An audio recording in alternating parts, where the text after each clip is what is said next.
L'éducation est épanouissement et élévation, et non accumulation de connaissances, dressage ou mise en condition. Chaque enfant, chaque matin, dans le respect d'un contrat établi, va choisir un certain nombre d'ateliers. Ainsi, leur parcours d'apprentissage sera différent chaque jour et sera différent de celui des autres enfants.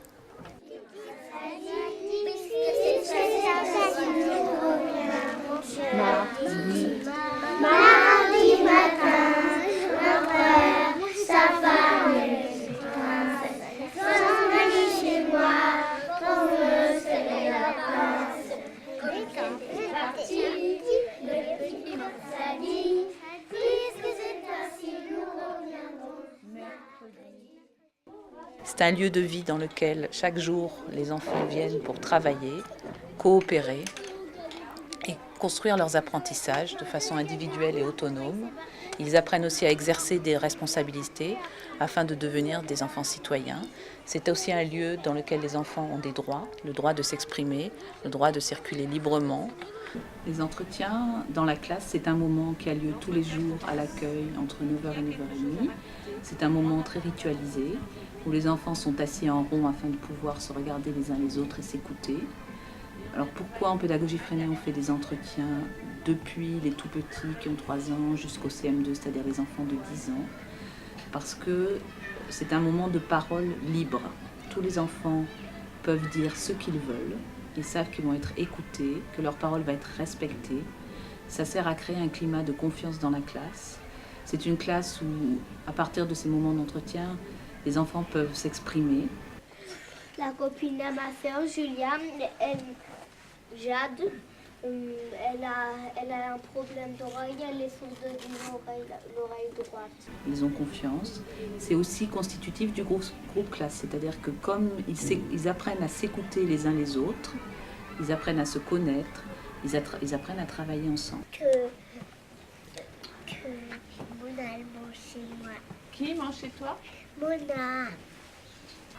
Alors pour des tout petits, de 3, 4, 5 ans, c'est extrêmement important, les entretiens, parce que c'est le moment où ils passent de l'enfant individuel, familial, à l'enfant social et scolaire. C'est-à-dire qu'avant l'entretien, ils sont encore un peu tout fous, ils sont dans leur bulle familiale. Après l'entretien, ils sont prêts à commencer leur journée de travail. C'est quelque chose où on peut poser des questions, où on parle, où on peut s'exprimer, on peut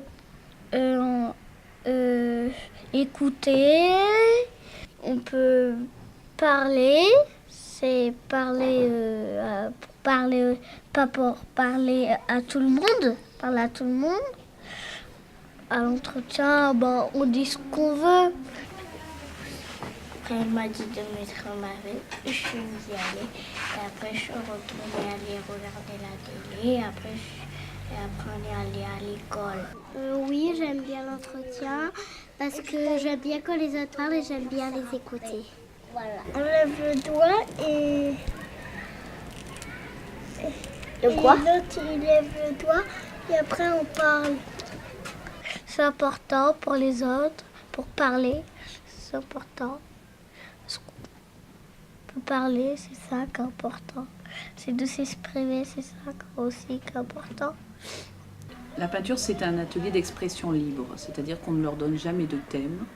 On leur propose de peindre dans un espace aéré, lumineux, large, en dehors de la classe, un espace où ils peuvent communiquer. C'est très différent du dessin sur calepin ou du dessin sur feuille, parce qu'ils ont une grande surface à leur disposition. Ils ont des couleurs, ils ont un sculpteur qui est le pinceau, qui va faire des traits plus larges, qui va leur permettre d'étaler la couleur sur des fonds. C'est un espace d'expression complètement libre et qui a lieu tous les jours, qui est ouvert. Les enfants peuvent à tout moment demander de peindre. Noël, la décoration, une petite fille qui marche sur son sapin de Noël. Et c'est imaginaire. Et dans sa maison, il y a de l'air parce qu'elle a ramassé de l'air et il y en avait dans sa poche. Et quand elle a baissé son on s'aperçoit qu'un enfant, quand il arrive à la peinture, il ne sait pas forcément où son geste va le mener, qu'est-ce qu'il va produire. Mais c'est ça le plaisir, c'est de couvrir des fonds, c'est de travailler la couleur, c'est de découvrir des nouveaux gestes Et c'est un atelier d'expression totalement différent du dessin et qui leur permet non seulement d'affiner leur expression picturale, mais aussi d'affiner leurs gestes.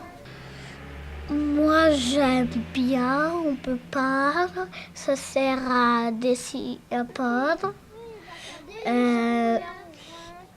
Ça sert, on peut faire ce qu'on veut, c'est pas la maîtresse qui décide de ce qu'on doit faire.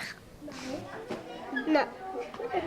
Non, mais c'est le marron qui brûle les autres couleurs. Ah oui. Deux petites filles qui se promènent. Pour la bouche, où elle est la bouche?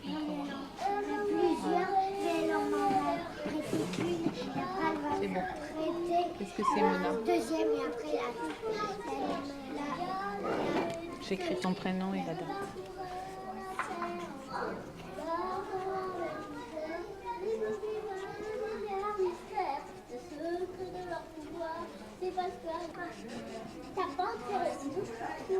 Dis-moi, Elios. J'aimerais que tu arrives à donner une production en argile. Alexandre. Argile. Tu vas à l'argile, Alexandre. Sans faire de bruit, je veux pas t'entendre. Quand Agathe avait le pinceau, moi j'ai trompé mon petit bout du pain et après j'ai recollé, regardez. Il est très bon. Regardez tout ce que j'ai collé. C'est un petit monstre. C'est du sel que j'ai mis. Et moi j'ai goûté. Tu veux goûter? C'est un bateau. Je vais faire la lanterne. Un bateau de... En fait... Alexandre, je t'attends avec tes modèles. Là,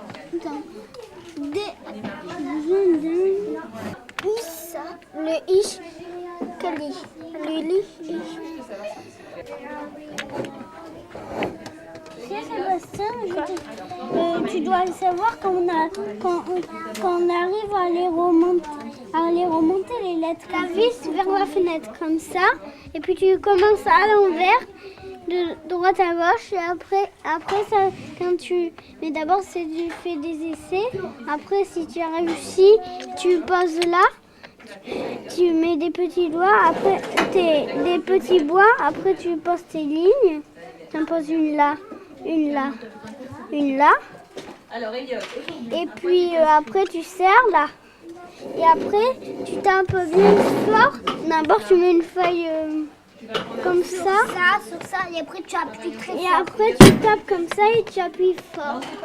Et après ça, une fois, on voit ce modèle. Non, on voit le modèle. On voit ça en fait. On voit le modèle. Ouais, le pareil que le modèle.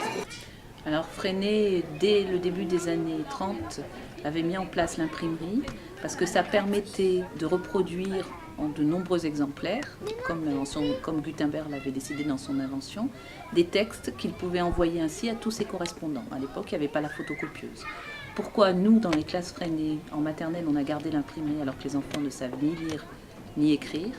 Parce que d'abord, ils écrivent régulièrement sur des cahiers, des textes libres, dictés à la maîtresse, qui les écrit et ils reproduisent le modèle. Donc ils ont l'habitude de la production d'écrits.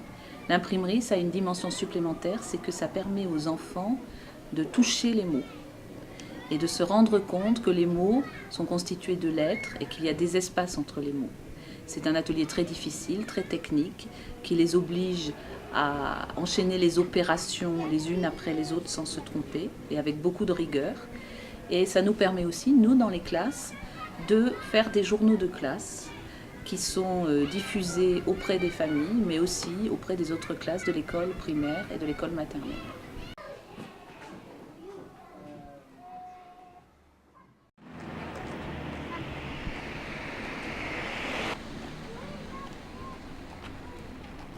On va lire des textes. Venez. Les textes que vous avez écrits? Oui.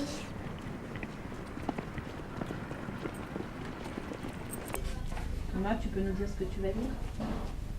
Oui, je vais vous lire un texte qui s'appelle Le Titanic 2 à la conquête de l'espace. Le Titanic 2 sortira sur vos écrans le 24 juillet à minuit. Le Titanic 2 prévoit d'aller à la conquête de l'espace. Mais cette fois sans faire de dégâts. Aucun mort, aucun blessé, que des rescapés. Pourquoi donc le Titanic 2 veut-il aller à la conquête de l'espace? Sans doute parce que c'est plus rigolo. Ou bien parce que l'espace, c'est moins dangereux. On peut déjà imaginer la peur des passagers en voyant les martiens. Je ne sais pas pour vous, mais moi je les imagine. Noirs, avec des yeux rouges, des oreilles de souris, des pinces à la place des mains et des dents de requin. La terreur! Je ne vous en dis pas plus. Faut faire partager ce qu'on écrit. Et que c'est... Parce que si on le garde pour soi et que c'est important, et ben, personne ne le saura. Ouais, c'est bien. Parce qu'ils peuvent lire, ça m'intéresse, d'écouter. Et aussi qu'on pose des questions, qu'eux s'expriment. Je trouve ça bien parce que ça leur apprend des choses et ça leur servira pour plus tard. L'objectif, c'est que chaque jour, chaque enfant apprenne à vivre avec les autres enfants et avec les adultes qui l'entourent, construise ses apprentissages de façon autonome dans le respect de sa personnalité, de ses rythmes personnels, avec un droit à l'erreur et au tâtonnement. Chaque enfant apprenne à développer son sens critique, à communiquer avec les autres, à les écouter et aussi à développer le sens de la curiosité et l'envie de travailler. Les axes de la pédagogie freinée sont l'expression libre. Le vécu de l'enfant, ses sentiments, sa vie affective, ses connaissances antérieures sont des éléments qui composent sa vie et qui en font un être unique et riche. Le tâtonnement expérimental, c'est le processus sur lequel se fonde universellement tout développement cognitif et individuel.